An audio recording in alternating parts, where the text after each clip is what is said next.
Hey there, I'm Margaret Wilson. After 35 years teaching high school biology, I thought I'd seen it all when it comes to the human body. But nothing in my textbooks quite prepared me for my first colonoscopy at 50. Now, 10 years and 3 colonoscopies later, I've got it down to a science. When my doctor first handed me that prep instruction sheet, I remember thinking, how bad could it be? Well, let's just say I learned some valuable lessons that first time around. But here's the thing, a colonoscopy might save your life, and the prep doesn't have to be miserable if you know what you're doing. I never thought I'd be making a YouTube video about my colonoscopy experiences, but here we are. After my last procedure, my gastroenterologist actually said, "Margaret, your colon was so perfectly prepped, I could see everything clearly." Not exactly the compliment I was fishing for, but I'll take it.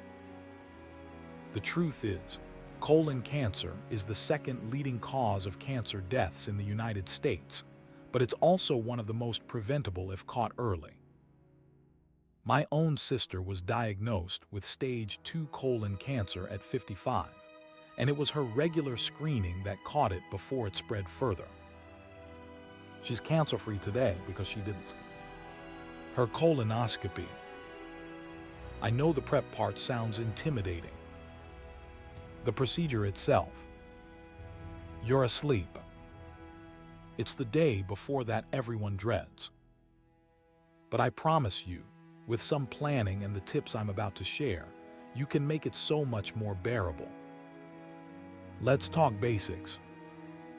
A colonoscopy is an examination of your large intestine, your colon, using a flexible tube with a tiny camera.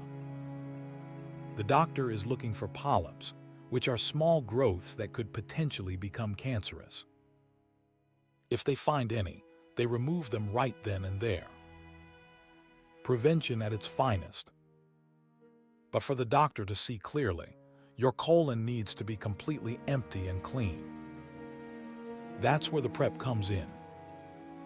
Essentially, you'll be drinking a solution that causes diarrhea to clear everything out.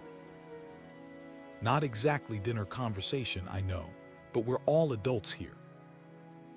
Most colonoscopy preps involve a special diet for 1-3 days before, drinking a prescribed laxative solution, staying near a bathroom for several hours, avoiding certain medications, fasting from solid foods. My first prep experience was challenging.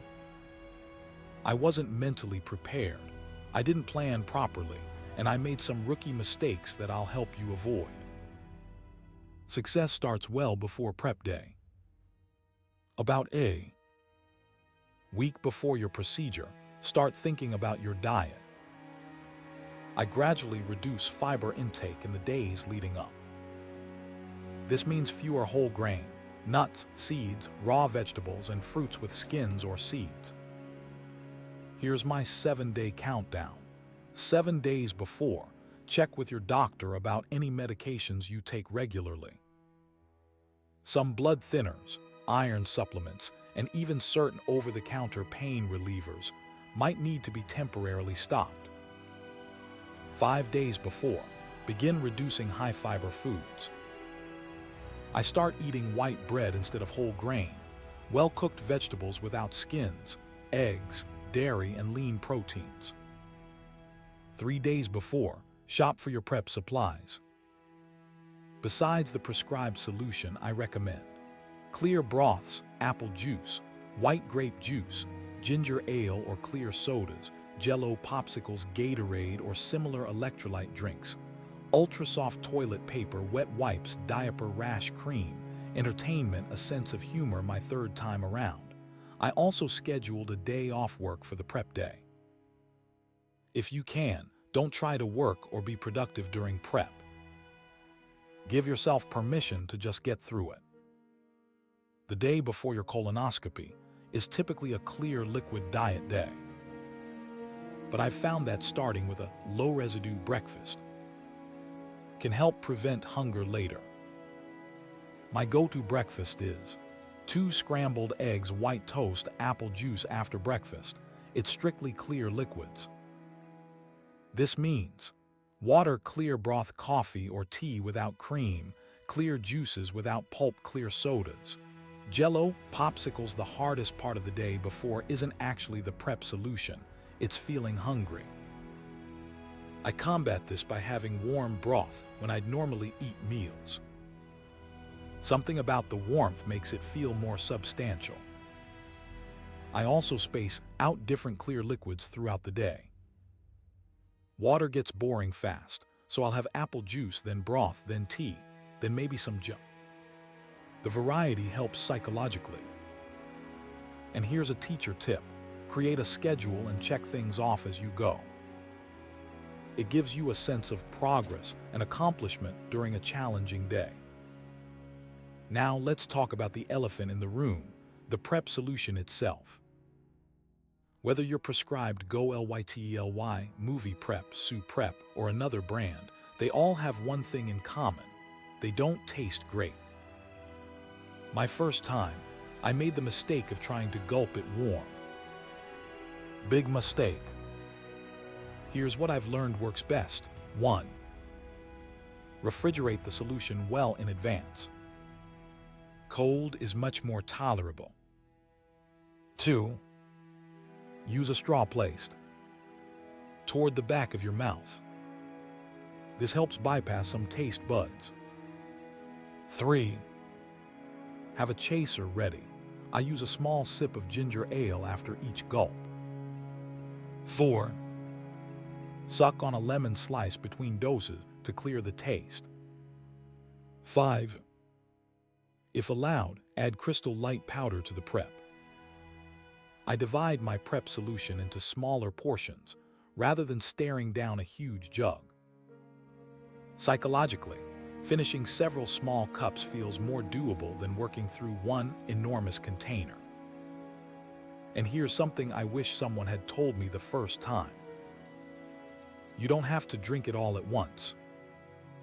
The instructions will tell you how much to drink within a certain time frame, but you can take small breaks between cups.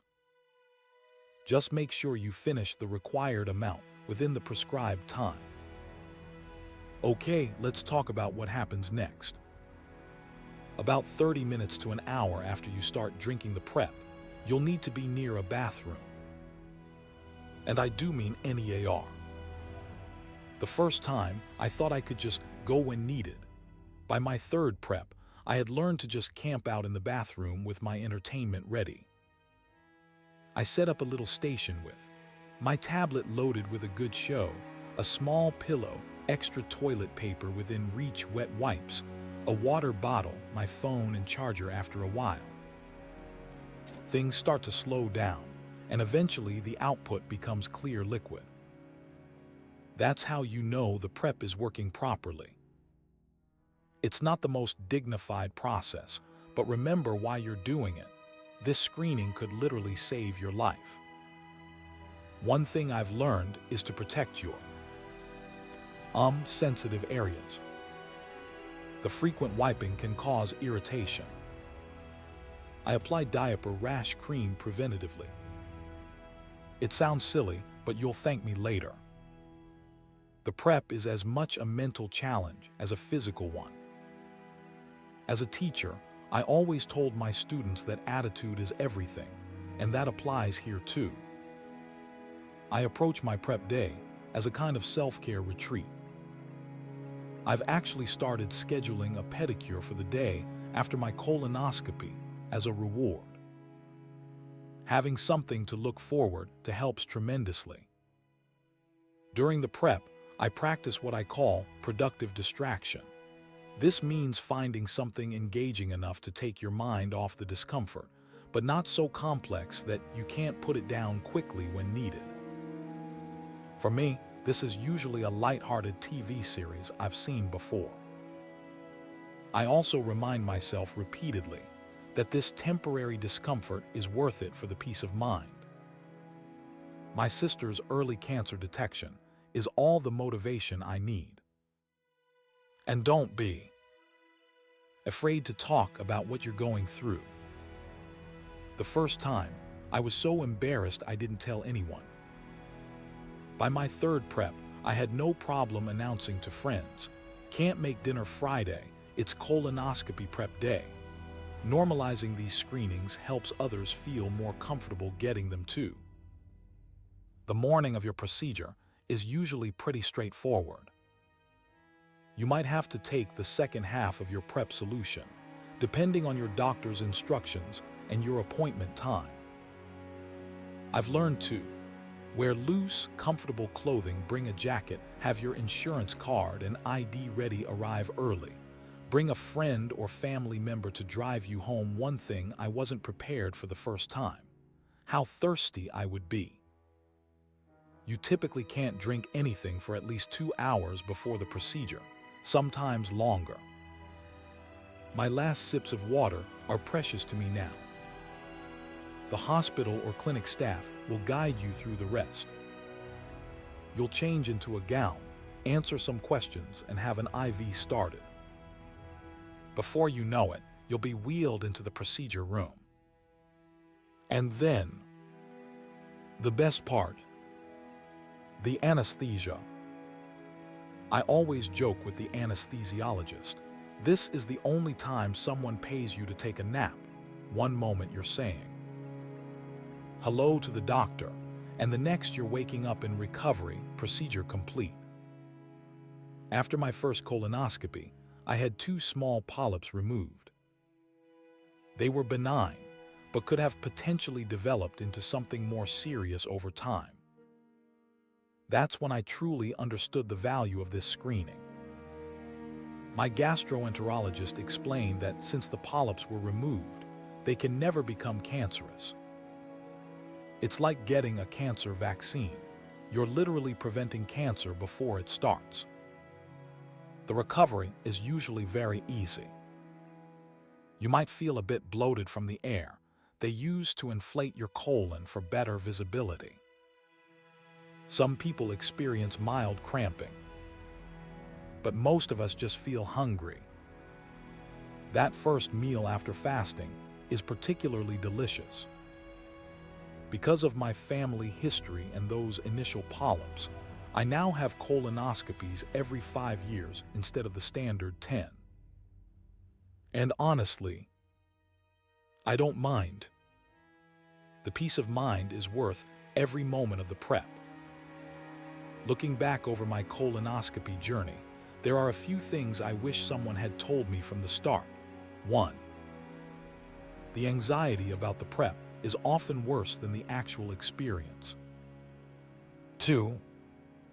Being super hydrated before starting the prep makes everything easier. 3. Having a support person who knows what you're going through helps tremendously. 4. The prep solution gets easier to tolerate each time you do it. 5. The relief and peace of mind afterward makes it all worthwhile. I remember sitting in my doctor's office after my sister's diagnosis, terrified about my own risk factors. He looked me in the eye and said, "Margaret, colon cancer is one of the few cancers we can actually prevent through screening. Not just catch early, prevent." That statement changed everything for me. Now I see my colonoscopy prep as an act of self-care rather than an ordeal to be endured. It's something I do because I value my health and want to be around for my grandchildren. So there you have it, my tried and true tips for acing your colonoscopy prep. Is it the most fun day ever? No. But is it manageable? Absolutely. And is it worth it? Without question. If you're putting off scheduling your colonoscopy because you're dreading the prep, I hope this video has helped ease your concerns. Think of it this way: it's one day of discomfort in exchange for years of peace of mind. And remember, you're not just doing this for yourself. By taking care of your health and sharing your experience, you're encouraging others to do the same. My openness about my colonoscopies actually prompted two of my fellow retired teachers to schedule theirs after putting them off for years. If you found this helpful, please give it a thumbs up and consider sharing it with someone who might need this information. And I'd love to hear your own tips and experiences in the comments below. This is Margaret Wilson, retired biology teacher and colonoscopy prep veteran, signing off. Here's to your digestive health.